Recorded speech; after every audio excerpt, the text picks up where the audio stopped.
24 express के 2 साल बेमिसाल। और अब देखिए आपका अपना न्यूज 24 एक्सप्रेस नए अंदाज में। नमस्कार, आप देख रहे हैं न्यूज 24 एक्सप्रेस और मैं हूं नेहा परिहार आपके साथ। आइए रुक करते हैं आज के बुलेटिन की ओर।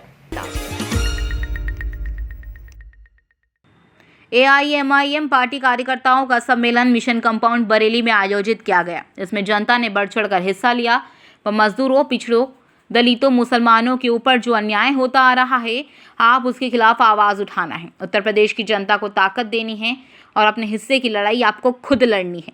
असदुद्दीन ओवैसी बैरिस्टर सेक्युलरिज्म के जनाजे को मुसलमान के कंधे पर उठाने के लिए कहा गया, जिसे हम नहीं उठाएंगे।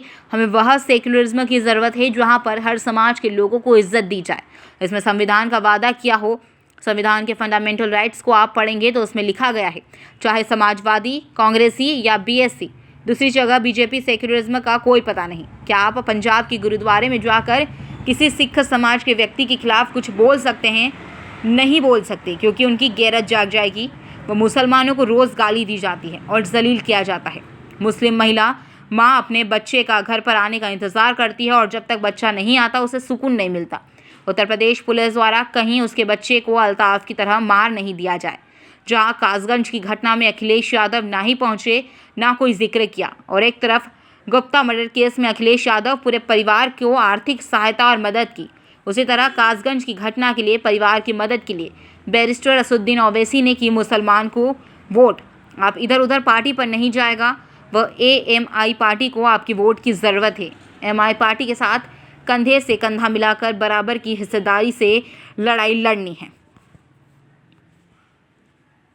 तमाम का बेहद शुक्रिया अदा करता हूं यार, चुप रहे कि आपने अपना कीमती वक्त निकालकर आज के मजलिस इत्तेहादुल मुस्लिमीन के इस जलसे में शिरकत की।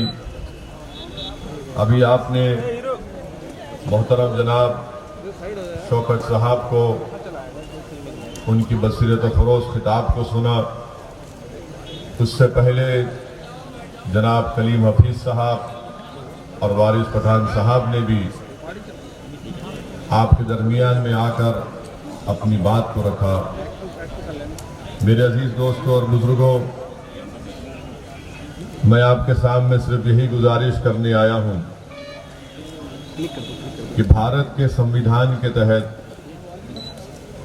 हम तमाम को इस बात की इजाज़त दी गई है कि हम अपने पसंद के उम्मीदवार को वोट भी डालें और भारत के संविधान और भारत की लोकशाही और जमहूरियत को मजबूत करने के लिए हमको इस बात की इजाज़त दी गई है कि हम अपनी एक पसंद की सियासी क़यादत को भी बनाएं, हम अपने एक पसंद के नेता को बनाएं।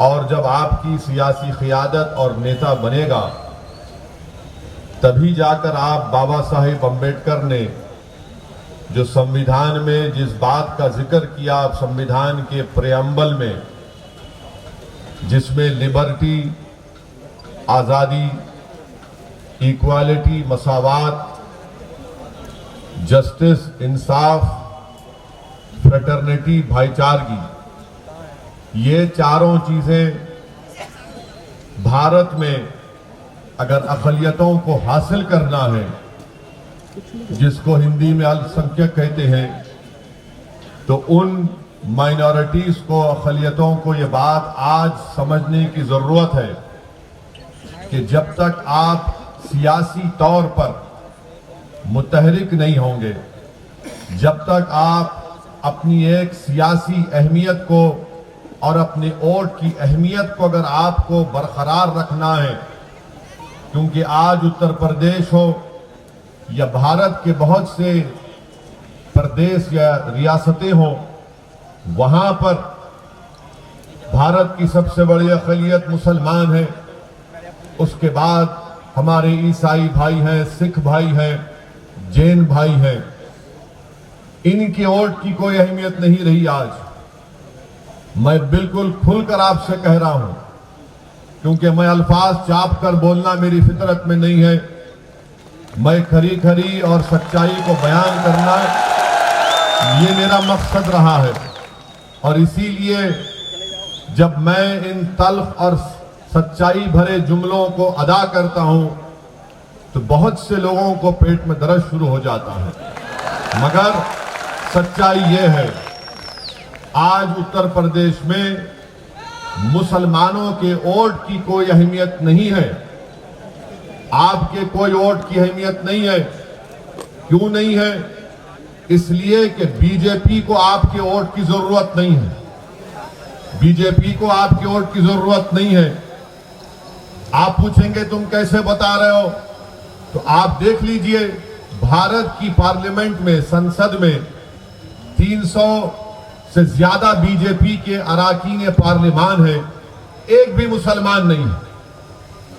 उत्तर प्रदेश में इनके 300 एमएलए हैं, एक भी मुसलमान नहीं है।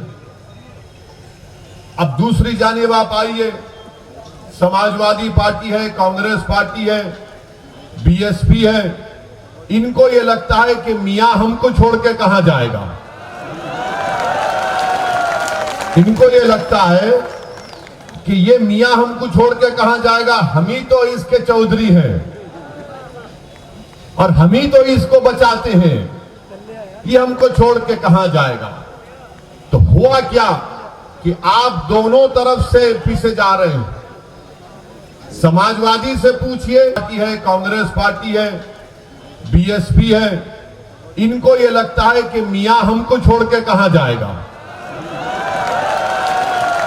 इनको ये लगता है कि ये मियां हमको छोड़ के कहां जाएगा, हम ही तो इसके चौधरी हैं और हम ही तो इसको बचाते हैं, ये हमको छोड़ के कहां जाएगा। तो हुआ क्या कि आप दोनों तरफ से पीछे जा रहे हैं। समाजवादी से पूछिए, कांग्रेस से पूछिए, बीएसपी से पूछिए, वो बोलेगा अरे तुम ठहरो, बाजू ठहरो, फिक्र मत करो। अगर आप बोलेंगे ये मेरा मसाइल है, ये मेरी तकलीफ है, ये मेरे मुझसे नाइंसाफी हो रही है, आप आवाज उठाओ, तो ये पार्टी कहेगी अगर हम तुम्हारे बारे में बोलेंगे तो हमको हिंदू वोट नहीं मिलेगा, इसीलिए आप खामोश बैठ जाओ। ये इनके अल्फाज हैं। अगर इस पार्टी में कोई इनका नेता मंच पर चढ़ जाता है और मंच पर सामने आकर बैठना चाहता है तो उससे कहा जाता तुम सामने नहीं बैठना, क्योंकि तुम 19% हो, जो 5% है सामने बैठेगा, जो 19% है पीछे बैठेगा। ये हकीकत है, इससे कोई इनकार नहीं कर सकता। तो अब ऐसे माहौल में जहां पर आपकी कोई सियासी अहमियत अब बरकरार नहीं रही, और अगर कोई कह रहा है कि उत्तर प्रदेश में मुसलमान अक़लियत की एक सियासी अहमियत बरकरार है, तो मैं उनके सामने बैठकर बातचीत करने के लिए तैयार हूं, मगर याद रखो 6-7 मिनट के अंदर तुम तकलीफ में आ जाओगे। मैं इतने जुमले और इतनी बातें दलाइल पेश कर दूंगा कि तुम नहीं बैठ सकोगे। सेकुलरिज्म को जिंदा रखना है, मैं कहूंगा सेकुलरिज्म जिंदा ही नहीं है, अभी सेकुलरिज्म जिंदा नहीं है। संविधान मुसलमानों के साथ दफनाकर उसकी खबर बना दी, मुसलमानों के साथ उसको दफना दिया। अब ये एक आकर कहते हैं कि नहीं नहीं बाबा जिंदा रखो, अभी दफनाया नहीं है, जनाजा है, तुम अपने कंधे पर उठाकर चलो इसको। ये सेकुलरिज्म का जनाजा अब हम नहीं उठाएंगे। ये सेकुलरिज्म को, अगर सियासी सेकुलरिज्म की तुम बात कर रहे हो तो हमको इसकी जरूरत नहीं है। हमको वो सेकुलरिज्म की जरूरत है जहां पर हर मजहब के लोग इत्मीनान और इज्जत के साथ अपनी जिंदगी गुजार सकें, जिसका संविधान ने वादा किया है। संविधान के फंडामेंटल राइट को आप पढ़ेंगे तो उसी में लिखा गया, मगर ये एक तरफ सियासी पार्टियां हैं, चाहे समाजवादी हो, कांग्रेस हो या बीएसपी हो, और दूसरी तरफ तो बीजेपी है। इनके पास अरे भाई इतना लंबा हो, और तुम कितना लंबा हो गए, बैठ। ये हमारे अब्बा की गलती है, इतने लंबे हो गए, वरना नहीं थे हम।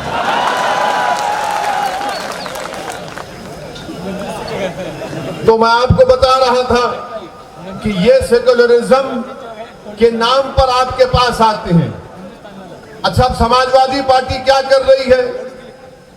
जहां कहीं शाम में मुस्लिम इलाकों में मैं सुना मुशायरा कर रहे हैं, हर जगह मुशायरा होता है, शायर आकर कलाम पढ़ता है, गंगा जमनी तहजीब, सेकुलरिज्म जिंदाबाद। अब बेचारा मुसलमान, अरे देखो कितना अच्छा बोला, मगर जब मुसलमान मुशायरे के बाहर निकलता है, अपने घर को जाता है, तो रास्ते में कोई उसको गाली देता है, ए मुल्ला कहां जा रहा है?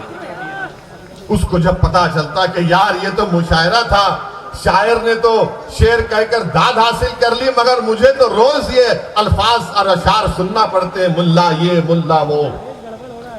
मेरे अजीज दोस्तों और बुजुर्गों, यही दल हकीकत है, इसको आपको समझने की जरूरत है। सारी दुनिया में ईसाई बिरादरी के लोग क्रिश्चियन क्रिसमस मनाते हैं बड़े जोश और खरोश के साथ, उस मजहब का एक अहम दिन होता है, मगर इस साल भारत में ईसाई लोग क्रिसमस नहीं मना पाए। 24 एक्सप्रेस के 2 साल बेमिसाल। और अब देखिए आपका अपना न्यूज़ 24 एक्सप्रेस नए अंदाज।